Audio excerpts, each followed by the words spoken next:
অর্ণা আর রৌনকের দেখা হয় প্রেসিডেন্সি কলেজে। অর্ণা তখন জুলজি অনার্সের ছাত্রী, রৌনক পড়ে বাংলা সাহিত্য। পড়া, ক্যাম্পাস, কবিতা আর স্বপ্ন, ধীরে ধীরে প্রেম জমে ওঠে। রৌনক কবিতা লেখে আর অর্ণা বলে, আমি একদিন বড় ডাক্তার হব, গ্রামে গিয়ে মেয়েদের জন্য ফ্রি মেডিকেল ক্যাম্প করব।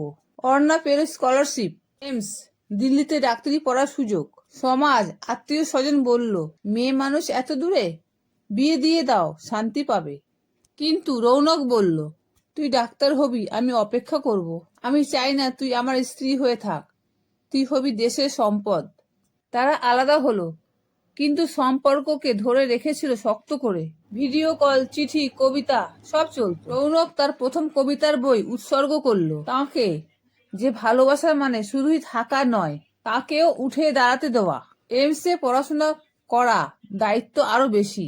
রৌনক চাকরি নিয়ে গ্রামের স্কুলে পড়াতে লাগলো। অর্ণা হোস্টেলে রাত দুটো নিজের পরীক্ষার জন্য পড়ছে, ফোন ধরতে পারে না, তবুও সম্পর্ক ভাঙেনি। একদিন রৌনক বলল, যদি কখনো আমি তোমার জীবনে বোঝা হই, ছেড়ে দিও, কিন্তু স্বপ্ন ছেড়ে দিও না। মেয়ের বয়স হচ্ছে দেখে অর্ণার বাবা মা বললেন, চল একটা ভালো পাত্র দেখে বিয়ে দিয়ে দিই।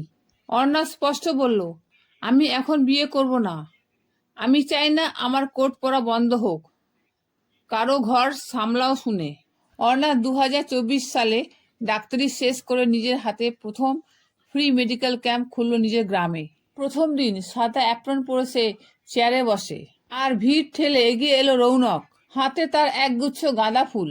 রৌনক বলল, তুই শুধু আমার প্রেমিকা নস, তুই আমার অনুপ্রেরণা।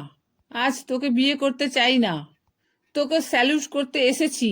অর্ণা ভিজে চোখে বলল, আমার জীবনে সব থেকেও যদি তুই না থাকতিস, আমি পৌঁছাতে পারতাম না।